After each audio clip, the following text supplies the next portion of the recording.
Oui, bonjour Vincent Satin, Enedis, est-ce que vous m'entendez bien? On vous entend parfaitement, Vincent, Isabelle, Moulin. Ok, donc je vais projeter le support.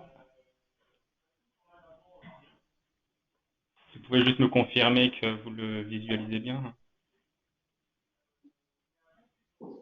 Alors, il Alors, faut que je vous donne la main. Ah, ah oui, d'accord.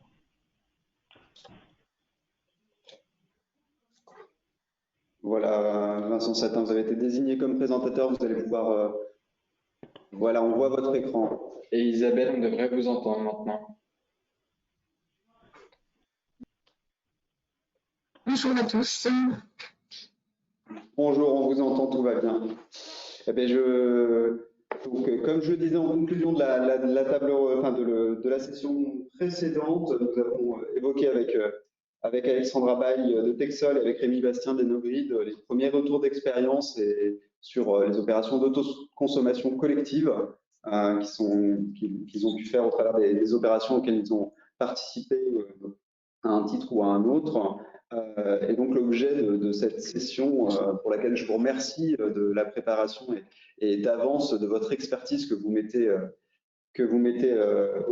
au service des participants, c'est justement d'aller un petit peu plus loin sur cette question de l'autoconsommation collective avec les différents modèles qui existent ou vont exister sous peu, qui sont l'autoconsommation collective à l'échelle d'un bâtiment, l'autoconsommation collective qu'on dit dans la loi étendue, donc qui est celle qui relève du kilomètre de rayon, des 2 kilomètres de diamètre et d'une puissance maximale. Et l'opération d'autoconsommation collective dite très étendue et qui, elle, pourrait, en milieu rural, aller jusqu'à 20 kilomètres pour l'opération, et notamment la question des exigences qu'on doit porter sur ces trois types d'opérations d'autoconsommation collective. Donc Vincent Satin, Enedis, Isabelle Moulin de la ville de Malonnais, voilà, je vous remercie et je vous laisse présenter vos slides que normalement l'ensemble des participants a sous les yeux. En tout cas, chez nous, ça fonctionne très bien. Ok, parfait, merci beaucoup. Donc en effet, sur cette présentation-là, on va faire un focus sur la question du périmètre. Donc vous l'avez bien compris, l'autoconsommation collective est quand même relativement récente. La première opération a 2 ans et demi d'âge. Et pour autant, ce périmètre a déjà beaucoup évolué par la loi. Et sur chacun des périmètres, il y a un certain nombre d'exigences, ou plutôt de conditions réglementaires qu'il faut connaître et qu'on va vous détailler. Alors j'avais prévu un premier slide, mais par rapport à ce qui a été dit auparavant, je suis pas sûr que ce soit forcément nécessaire de trop passer de temps dessus.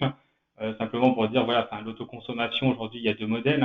L'autoconsommation individuelle que l'on connaît depuis maintenant pas mal de temps, et beaucoup plus récemment, l'autoconsommation collective qui permet à un producteur qui injecte sur le réseau sa production de pouvoir le partager avec des participants voisins. Donc on est vraiment sur un projet de partage local d'énergie dans le cadre de l'autoconsommation collective. Alors, la définition actuelle de l'autoconsommation collective, comme ça a été rappelé à l'atelier précédent, est donnée par le Code de l'énergie à l'article L315-2, et il prévoit en fait deux mailles. Une première qui est à l'échelle d'un même bâtiment, et puis le périmètre étendu qui a été précisé par arrêté, qui prévoit que les participants les plus éloignés ne doivent pas être distants de plus de 2 kilomètres. Donc c'est vraiment aujourd'hui la définition actuelle du code de l'énergie. Donc 2 modèles. À l'échelle du bâtiment, l'ensemble des participants peuvent autant être raccordés en moyenne tension qu'en basse tension. Il n'y a pas de limite de puissance dans ce cas de figure. Par contre, sur le périmètre dit étendu, l'ensemble des participants doivent être raccordés sur le réseau basse tension. La distance maximale, donc je l'ai cité, qui est de 2 km.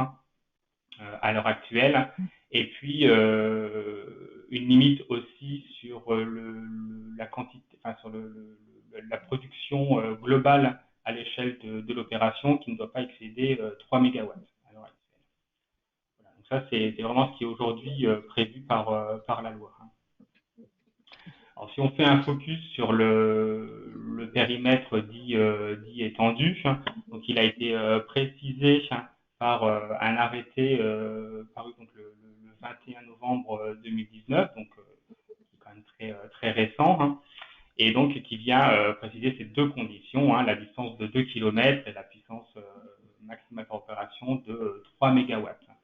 Et il y a un deuxième article qui est présent également dans cet arrêté, et le sujet a été abordé dans l'atelier précédent. Les gestionnaires de réseau, dont Enedis, ont une obligation réglementaire de communiquer un certain nombre d'informations à la DGEC, donc au ministère, à différentes phases d'un projet. Donc, dès qu'un porteur de projet sollicite Enedis sur un projet, bien Enedis doit déjà communiquer un certain nombre d'informations. C'est également le cas quand l'opération entre en service, et ensuite quand l'opération vit sa vie. Alors il y a aussi des obligations côté personne morale, fournisseur, voilà, où ils doivent aussi communiquer un certain nombre d'informations. S'agissant des informations communiquées par le gestionnaire, pour en faciliter la communication, Enedis a proposé un formulaire qui est la déclaration de mise en œuvre, dont vous avez le lien, et qui permet au porteur de projet ou à la personne morale, si elle est déjà constituée, de pouvoir commencer à dessiner le périmètre de son opération, et ainsi on peut commencer à communiquer l'information à la DGEC. C'est une contrainte réglementaire à laquelle on est exposé et qu'on doit respecter. Alors, sur les caractéristiques communes d'une opération, chacun des participants doit disposer de son propre raccordement au réseau public de distribution. Il n'y a pas de règles spécifiques de raccordement. Ce sont les mêmes règles qui s'appliquent et qui s'appliqueraient pour un participant qui ne participerait pas à ce type d'opération. Le producteur a la possibilité d'injecter soit la totalité de sa production, ou alors uniquement le surplus, avec la répartition de la production qui a été largement décrite dans le précédent atelier, avec les clés, les coefficients de répartition. Et bien entendu, la production et la consommation circulent sur le réseau de distribution. Autre point qui a été évoqué largement, c'est la constitution d'une personne morale, telle que prévue dans le code de l'énergie, et qui permet de rassembler l'ensemble des participants au sein de cette même structure. Et là aussi, la petite nouveauté, la dernière nouveauté introduite par la loi énergie-climat, c'est la possibilité pour un organisme HLM de pouvoir être personne morale, ce qui n'était pas possible dans leur statut avant la publication de cette loi énergie-climat. Là aussi, ça a été évoqué précédemment, la signature donc d'un contrat, d'une convention entre la personne morale qui s'est constituée et puis Enedis, dans laquelle va être décrit les obligations des deux parties. Et puis, point important quand même techniquement, c'est que l'ensemble des participants doit être équipé d'un compteur communicant. Sans compteur communicant, l'autoconsommation collective n'est pas possible, puisque tout le dispositif repose en fait sur le traitement des courbes de charge au pas de 30 minutes. À chaque pas de temps 30 minutes, Enedis affecte les quotes-parts de production à chacun des participants selon les coefficients de répartition communiqués par la personne morale à Enedis. Voilà, donc c'est un peu les caractéristiques communes sur une opération de ce type. Alors, si on revient sur le cadre réglementaire, là je vous ai mis un petit peu un historique législatif, on va dire, sur l'autoconsommation collective. Si on remonte à sa genèse, c'est 2015, la loi de transition énergétique. Il faudra attendre la loi de 2017 et son décret d'application pour avoir les modalités d'application concrètes autour de l'autoconsommation collective.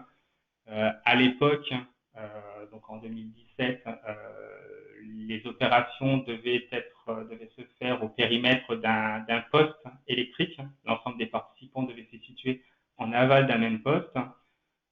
Et là, tout dernièrement, donc en 2019, la loi est venue modifier cette question du périmètre en l'élargissant jusqu'à la définition actuelle de l'autoconsommation collective, donc soit à la maille d'un bâtiment ou alors au périmètre étendu, avec la distance des 2 km qui ont été définis par arrêté.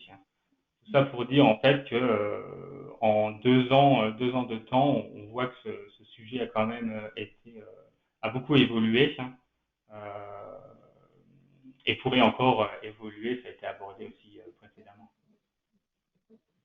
Alors, juste pour redécrire cette évolution, donc à l'époque en 2017, c'est ce que je disais, l'autoconsommation collective, c'était tous les participants en aval d'un même poste électrique, c'est ce qui est représenté sur le schéma à droite. Et il faudra attendre 2019 pour avoir l'élargissement du périmètre avec la loi Pacte de mai 2019, qui prévoit un nouveau critère de proximité géographique. Et la loi énergie-climat peu de temps après, qui a permis en fait de transposer dans le droit français la directive européenne.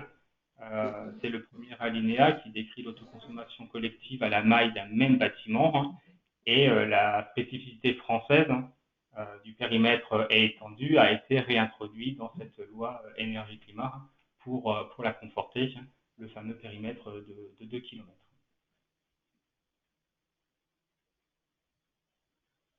Alors, le point de situation à fin août, sur la France, on a 34 opérations actives donc qui fonctionnent. Vous avez la répartition par région administrative du nombre d'opérations en service. Il y a un peu plus de 500 participants, dont 68 producteurs, et on a connaissance de 41 projets voilà, dans les cartons qui devraient aboutir, se concrétiser, dont une bonne part annoncée d'ici la fin de l'année. Donc on voit qu'il y a une vraie dynamique, même si le nombre d'opérations reste malgré tout encore modeste à l'heure actuelle. Alors la typologie des personnes morales, sur les 34 opérations, la moitié sont aujourd'hui portées par des collectivités, dont Malonnet, qui va pouvoir témoigner de son expérience. 6 opérations portées par des bailleurs sociaux, donc c'est assez peu en nombre, mais ça représente plus de la moitié des participants. C'est peu d'opérations, mais la taille est conséquente par nature. Et puis il y a des cas plus divers, plus variés, qui ont pu être cités aussi précédemment. Ça peut être des associations loi 1901, des participants, des habitants qui sont regroupés pour créer leur opération. Ça peut être des coopératives, des SCI. Il y a différentes formes juridiques qui ont pu lancer leur opération. Mais on voit quand même que globalement aujourd'hui la dynamique est clairement portée par les collectivités et puis les bailleurs sociaux. Et puis sur la maille géographique, on reste quand même en grande majorité encore à l'heure actuelle sur des opérations à maille post-électrique. Mais c'est pas forcément étonnant puisque l'élargissement du périmètre est quand même tout récent. C'est le fameux arrêté date de novembre 2019. Donc, mais on voit que les nouvelles opérations qui entrent en service sont globalement au périmètre étendu. Et puis, je vous ajoute ici, on va dire une segmentation des opérations en fonction de leur taille. Et bon, sans grande surprise, hein, les 3 plus grosses opérations qui comptent chacune plus de 50 participants sont aujourd'hui portées par des bailleurs sociaux. Voilà un peu, on va dire, la cartographie des projets à fin août. Alors, qu'est-ce qui nous attend par la suite? Évidemment, Enedis reste en veille sur ce qui peut se préparer, s'assurer que notre solution sera toujours opérationnelle et rester dans notre rôle de facilitateur sur l'autoconsommation collective. Ça a été évoqué à l'atelier précédent, le fameux projet d'arrêté modificatif sur le périmètre d'une opération d'autoconsommation collective. Alors, on en est qu'au stade du projet. Évidemment, vu circuler ce projet, ce qu'il prévoit, c'est la possibilité pour le ministre, sur dérogation, sur demande motivée, de déroger aux critères de proximité géographique et de puissance. Donc, à l'heure actuelle, c'est 2 km, il pourrait passer à 20 km. Et la puissance maximale cumulée par opération pourrait passer de 3 MW à 5 MW. Et le projet prévoit que ces dérogations seraient accordées sur des critères d'isolement, caractérisés de son habitat et de densité de population, donc privilégiés pour les zones dites rurales.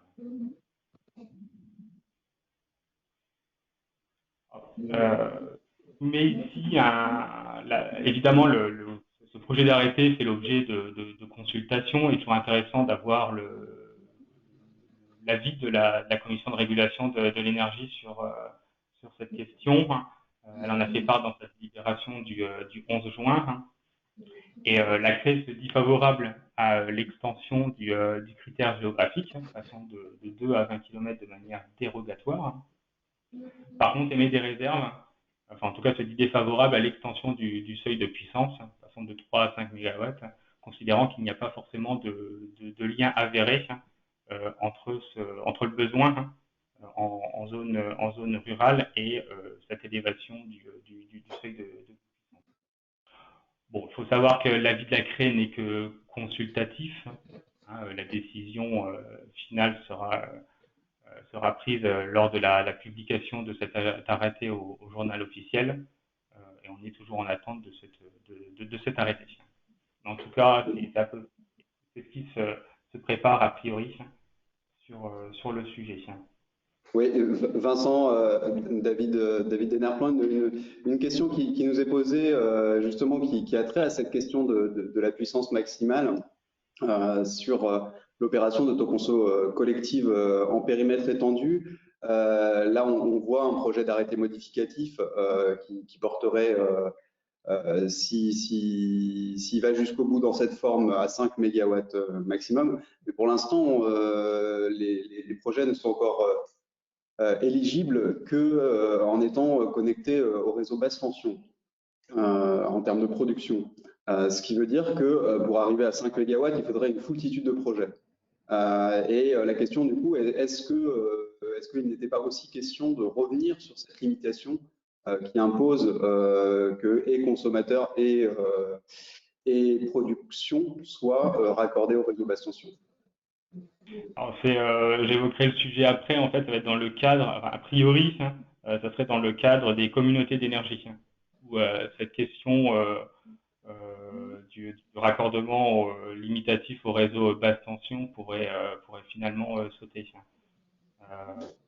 À l'heure actuelle de la loi, ce n'est pas encore possible, mais on s'attend à ce que dans le cadre des communautés d'énergie, les clients HTA, raccordés au réseau moyenne tension, pourraient participer à ce type d'opération.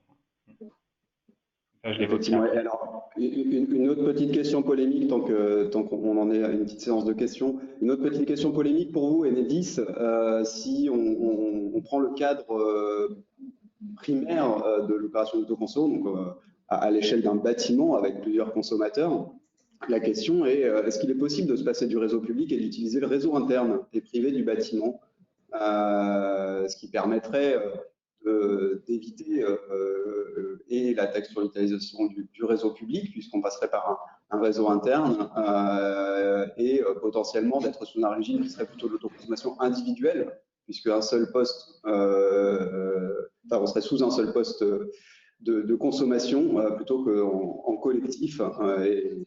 Et donc, est-ce que c'est des modèles qui aujourd'hui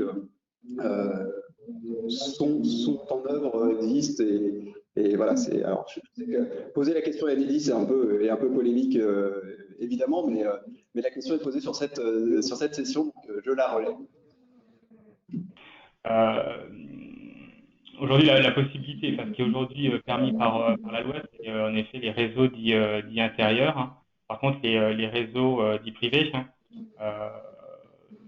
aujourd'hui ne sont pas encore applicables, puisqu'il manque le décret d'application hein, qui doit décrire précisément les modalités.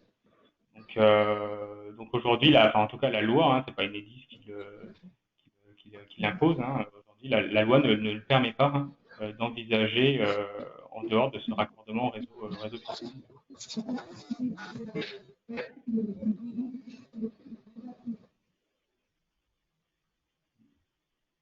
Très bien, merci. On peut poursuivre. Il y aura d'autres questions qui viendront au fur et à mesure.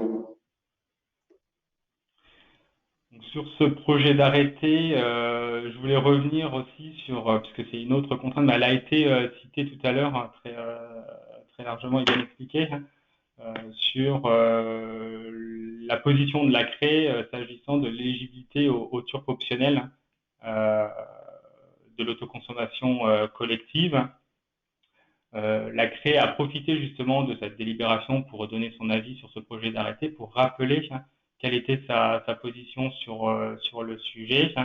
Et pour l'instant, elle est inflexible hein, sur le fait que seules les opérations dont l'ensemble des participants sont raccordés en aval d'un même poste peuvent bénéficier du TURP spécifique.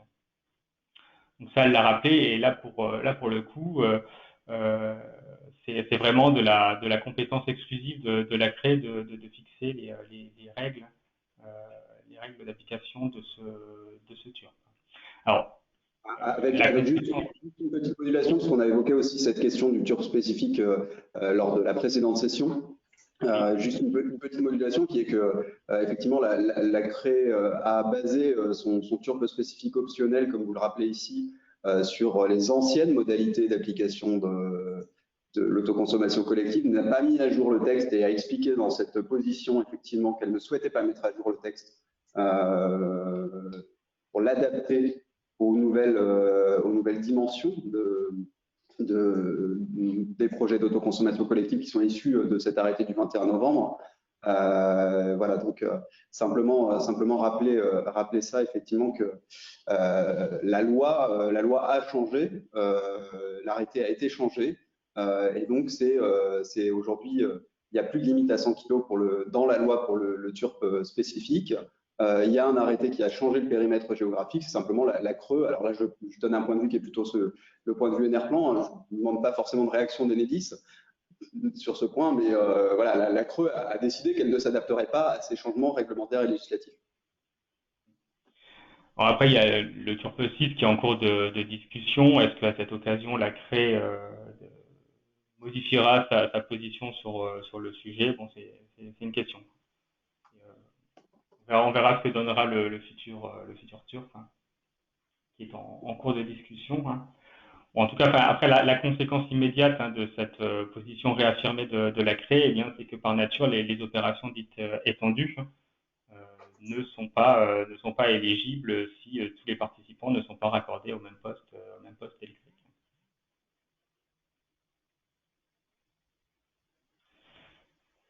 Alors j'en viens justement à les autres modifications auxquelles on s'attend hein, à travers les communautés d'énergie qui ont commencé à être introduites par la loi énergie-climat.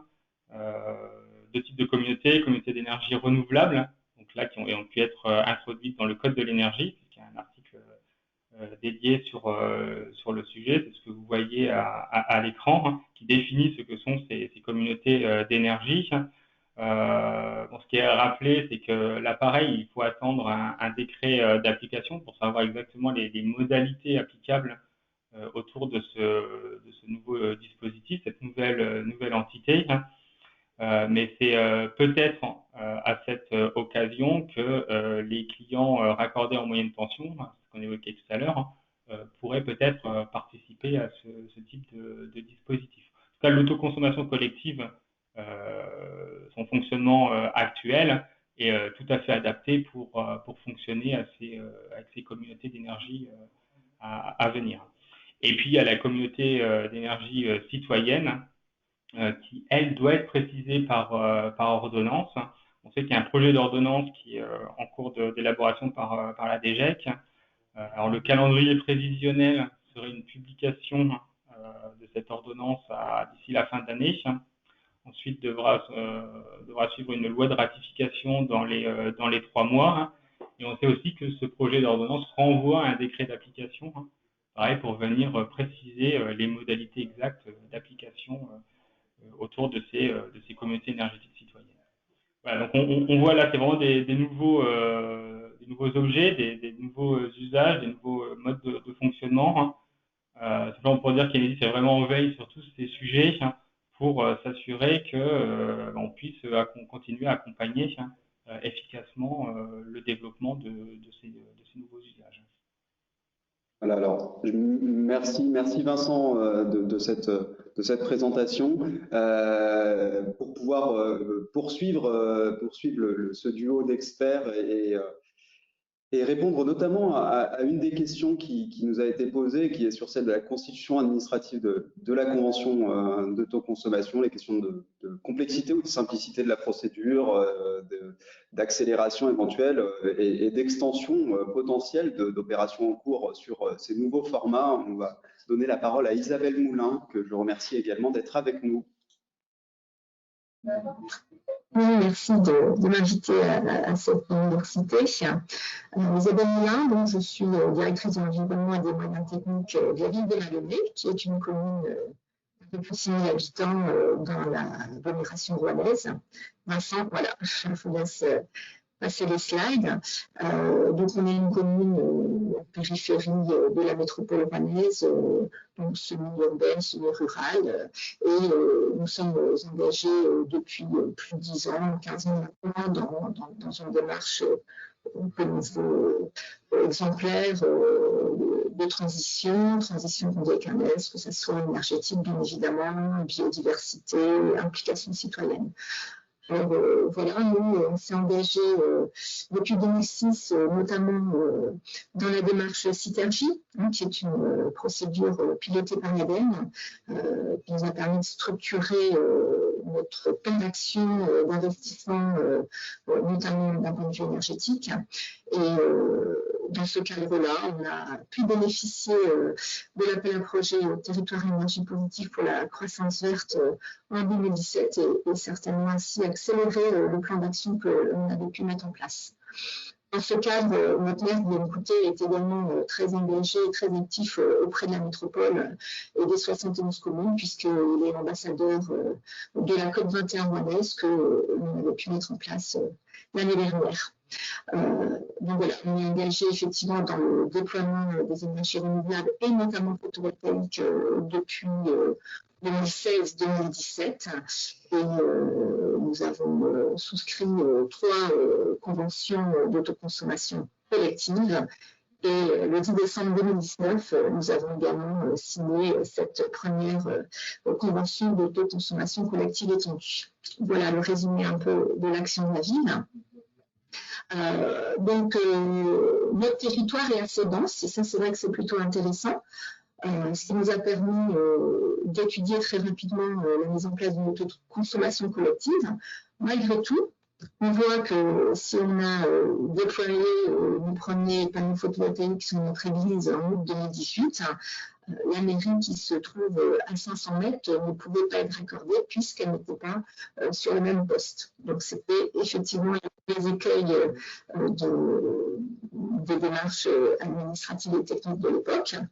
Nous avons poursuivi par le déploiement sur nos écoles Miami, donc maternelle et élémentaire en septembre 2018, avec de l'autre côté de la rue, donc pas le même tarif jeune, mais là, sur le même poste de quartier, un complexe sportif avec une piscine, gymnase et plusieurs bâtiments. Donc, c'est notre deuxième convention d'autoconsommation collective. Et ensuite, on est passé sur les ateliers municipaux en novembre 2018. Là aussi, sur les ateliers municipaux, le fait qu'on soit dans un déploiement, enfin, on a renouvelé notre flotte de véhicules techniques, on est passé à de l'électrique et également au gaz.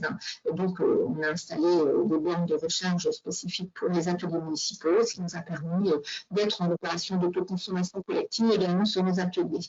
Notre objectif, produire local, consommer local, et qu'on puisse optimiser au maximum notre taux d'autoconsommation. Voilà, les trois opérations phares que l'on avait pu mettre en place avant la sortie de l'arrêté du 21 novembre 2019. Donc, comme je le disais, on est sur un territoire assez dense. On a l'ensemble de nos bâtiments, une quinzaine, avec 19 points de livraison qui se trouvent dans le périmètre des 2 km, enfin le périmètre, oui, le diamètre des 2 km.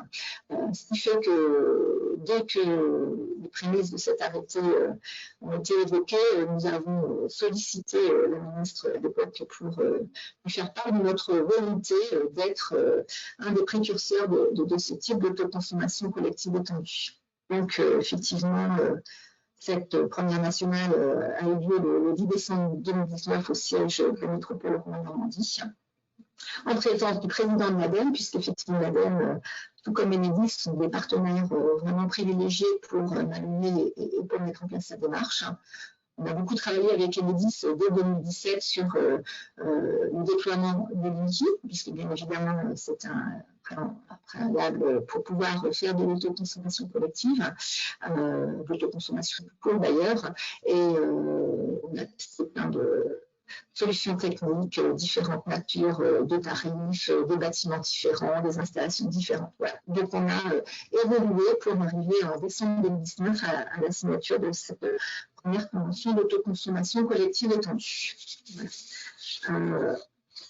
De ce fait-là, l'ensemble de nos bâtiments maintenant, puisqu'on en a rajouté, peut-être c'est sur le slide d'après l'ensemble, on a rajouté au-delà des 3 premières installations, on a poursuivi sur un groupe scolaire, le groupe scolaire Brassens. Donc là, l'installation a été branchée 2020, raccordée en 2020. Donc après, elle a directement été introduite dans cette de consommation collective étendue.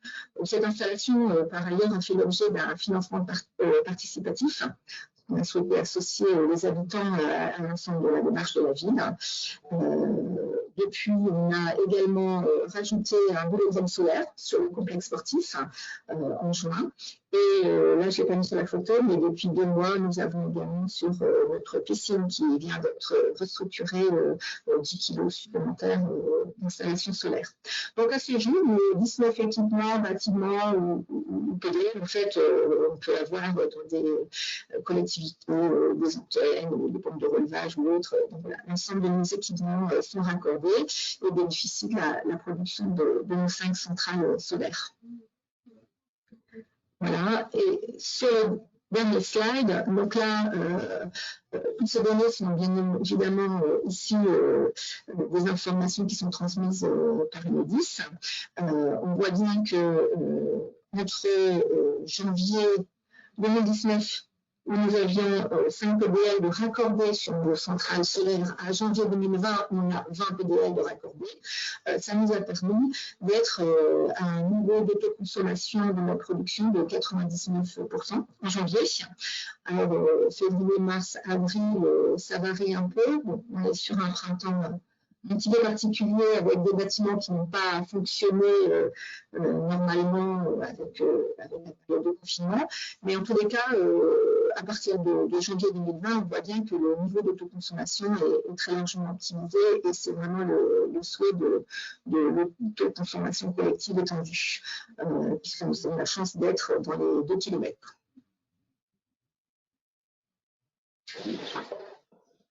Merci. Alors, une question complémentaire sur cette présentation. Effectivement, on a été pionnier dans l'expérimentation de l'extension à 2 km de cette autoconsommation collective suite à l'arrêté de novembre qui a été tout à l'heure présenté par Enedis.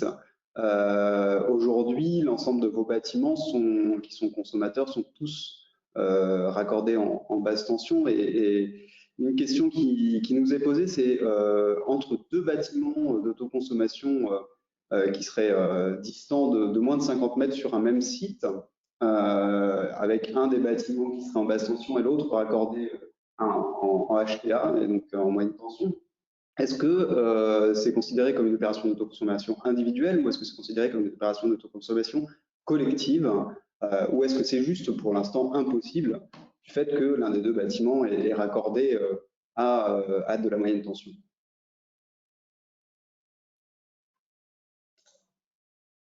Je ne sais pas lequel de deux. Je réponds, à mon avis, c'est aujourd'hui pas possible. Si on a un des bâtiments qui n'est pas en basse tension. On revient à la question de tout à l'heure, hein, sur le périmètre dit étendu, donc des 2 km. Hein. Le Code de l'énergie précise bien que tous les participants doivent être raccordés au réseau basse tension. Hein.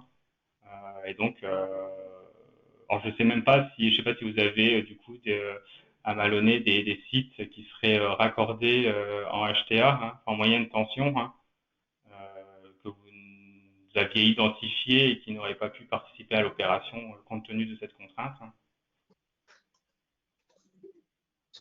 Pour le patrimoine, c'est pas le cas.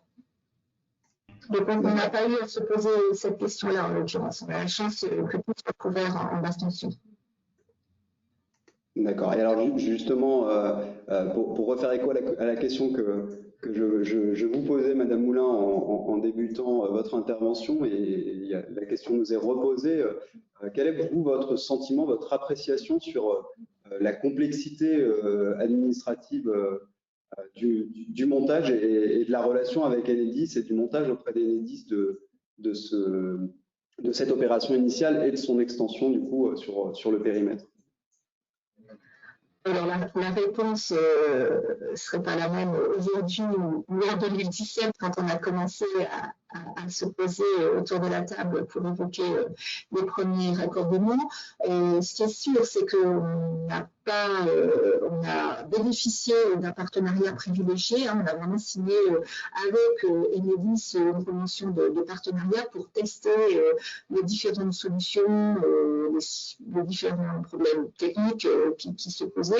On a avancé pas à pas.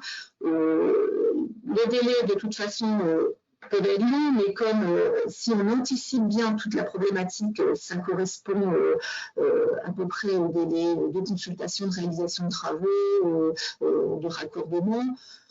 Donc oui, ça reste complexe. C'était d'autant plus il y a 3 ans. Je dirais que maintenant, on est un peu habitué et à la démarche, et aux documents à renseigner. Effectivement, on parlait tout à l'heure de responsable d'équilibre. Nous, on a fait le choix de revendre le surplus à la MIRCOP, d'ailleurs. Donc là aussi, de la même manière, c'est rentré dans les mœurs, on sait qu'il faut le faire assez rapidement pour avoir l'ensemble des éléments. La première fois, toujours un petit peu plus complexe, mais maintenant, je conseille de toute façon à toutes les collectivités qui nous demandent retour d'expérience de se lancer. Hein. D'accord, très bien. Donc, on a bien compris donc du coup que la ville de Malonnet est la PMO et qu'aujourd'hui les consommateurs au sein de cette opération d'autoconsommation collective sont des bâtiments communaux. La question qui est posée, c'est est-ce que vous envisagez d'ouvrir votre opération d'autoconsommation à de nouveaux consommateurs, des bailleurs, des commerces, des habitants de la ville de Malonnet, ou est-ce que ce n'est pas encore à l'ordre du jour? Alors, ça a toujours été à l'ordre du jour, on a toujours étudié cette possibilité, mais comme on souhaitait avancer dans la propre autoconsommation sur nos bâtiments, on n'a jamais été jusqu'au bout de la réflexion parce qu'il y a la contrainte administrative. À partir du moment où on revend de l'énergie, il va nous falloir créer un compte annexe, un budget annexe à notre collectivité. Donc ça c'est quelque chose qui serait beaucoup trop complexe et consommateur de temps d'agents. On est plutôt en train d'étudier la faisabilité d'être sur du don, par exemple, auprès d'associations qui seraient raccordées ou comme un bailleur gère à travers les charges. L'idée, c'est de ne pas être dans la revente, en fait, de voir quelles sont les solutions. Ou alors de créer des sociétés et d'être partenaire de la société, ça c'est possible pour nos collectivités, mais revendre directement, c'est vraiment extrêmement complexe. On devient vendeur d'énergie et du coup, les démarches ne sont plus du tout les mêmes. Très bien, merci beaucoup pour cette réponse. Alors une question peut-être du coup pour Vincent Satin-Denedis. Avec ces périmètres étendus, là on voyait tout à l'heure que la commune de Malonnet avait dû dans un premier temps distinguer 3 opérations distinctes. Est-ce que c'est possible et est-ce que c'est géré par Enedis de pouvoir superposer des périmètres d'autoconsommation collective étendus à 2 km ou peut-être bientôt à 20, puisque effectivement on pourrait avoir des groupes de consommateurs, d'autoconsommateurs et des centrales de production différentes, mais qui ont des chevauchements territoriaux. Est-ce que c'est quelque chose qui est possible du point de vue d'Enedis? Pareil, ce qui est prévu par la loi, hein, c'est qu'un participant ne peut participer qu'à une seule opération à la fois. Donc, effectivement, un participant ne peut tirer son électricité que d'une opération d'autoconsommation collective. En revanche, si je prends le cas où moi je suis participant d'une opération d'autoconsommation collective dans le périmètre qui va bien, et que mon voisin d'en face, qui se trouve forcément très proche de chez moi et qui potentiellement est dans le périmètre également de cette opération d'autoconsommation collective, peut être lui participant d'une autre opération. Ah oui, tout à fait, oui, bien sûr. Hein, comment dire, il n'y a pas de lien entre la proximité de votre voisin et puis à quelle opération il peut participer. Enfin, vous pouvez participer à une opération, hein, qui serait mis en œuvre par la commune dans laquelle il habite, et puis le voisin, je ne sais pas, participer à une opération autre, hein, qui serait peut-être lancée par une PCI ou enfin, il y a aucune contrainte sur le sujet. Très bien, il n'y a pas d'exclusivité territoriale. Heureusement, parce que sinon, ça exclurait de fait que, par exemple, sur Malonnet, un bailleur ne puisse pas mettre en place ce type de convention également. Donc, effectivement, heureusement que ça n'exclut pas. Une autre question qui a été posée sur la commune de Malonnet, on a évoqué dans les sessions précédentes les questions de TURP et de fiscalité, on l'a un peu évoqué aussi ici. Quel est le TURP qui a été choisi, retenu, puisque c'est optionnel par la commune de Malonnet, et du coup quel bilan économique est-ce que vous tirez de ces opérations? Sur le bilan économique, nous on est très satisfaits parce que évidemment, le fait d'avoir bénéficié de subventions, ça rend d'autant plus rentable ce type d'opération. 1600 mètres carrés, on est sur un peu plus de 700 000 € d'investissement. Je rappelle aussi qu'on a réussi à faire travailler des entreprises locales. C'est un petit peu plus difficile sur les producteurs, enfin fabricants de panneaux solaires. Mais en tous les cas, sur les installateurs, ça permet quand même de faire travailler des entreprises locales. Nous, on autoconsomme, donc au maximum, on revend le surplus.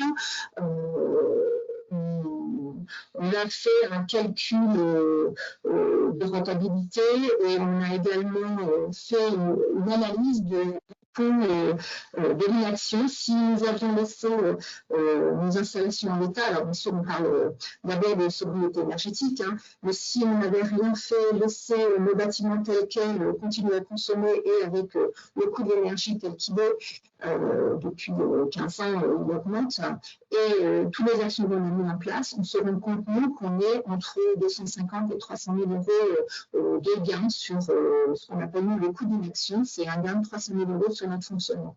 Donc, en termes de rentabilité, on en est convaincu. J'aime pas trop parler de théorie parce qu'effectivement, tout dépend si on a des subventions ou pas des subventions.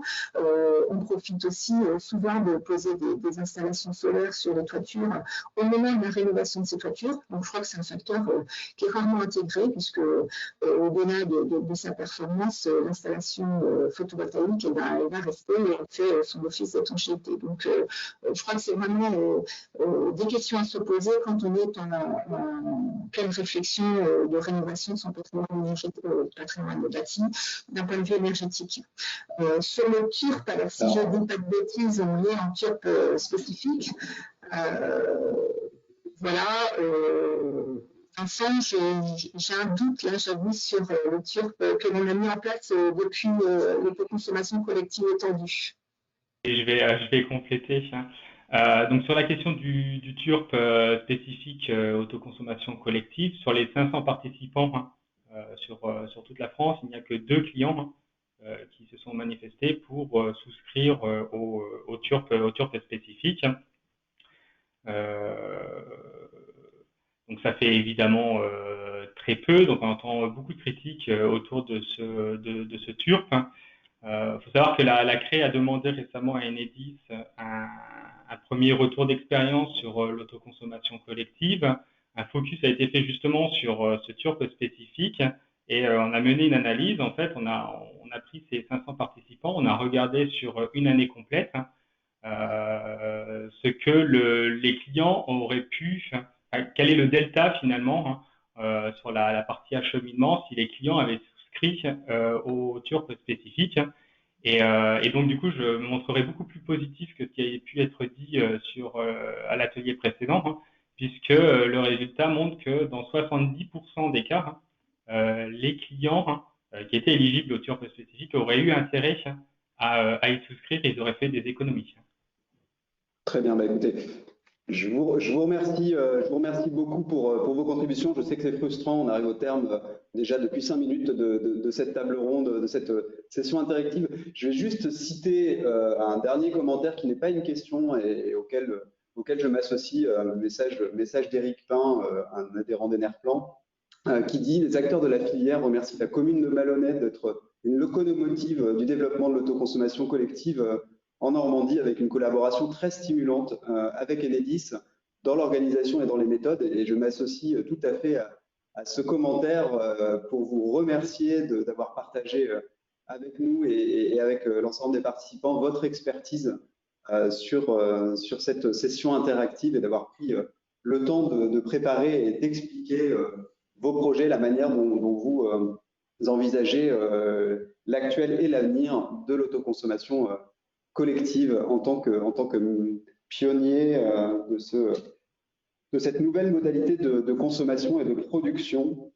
Donc, je vous remercie grandement. On va passer maintenant à un sujet un peu connexe, mais qui rejoint ce que Isabelle Moulin nous présentait tout à l'heure en disant qu'une borne de recharge avait été incluse dans le patrimoine qui fait partie de l'opération d'autoconsommation collective. On va parler plus spécifiquement dans un instant justement de ce lien entre solaire et électromobilité avec la question des solutions techniques pour piloter la charge avec des intervenants de Schneider et de SMA qui nous rejoignent très rapidement.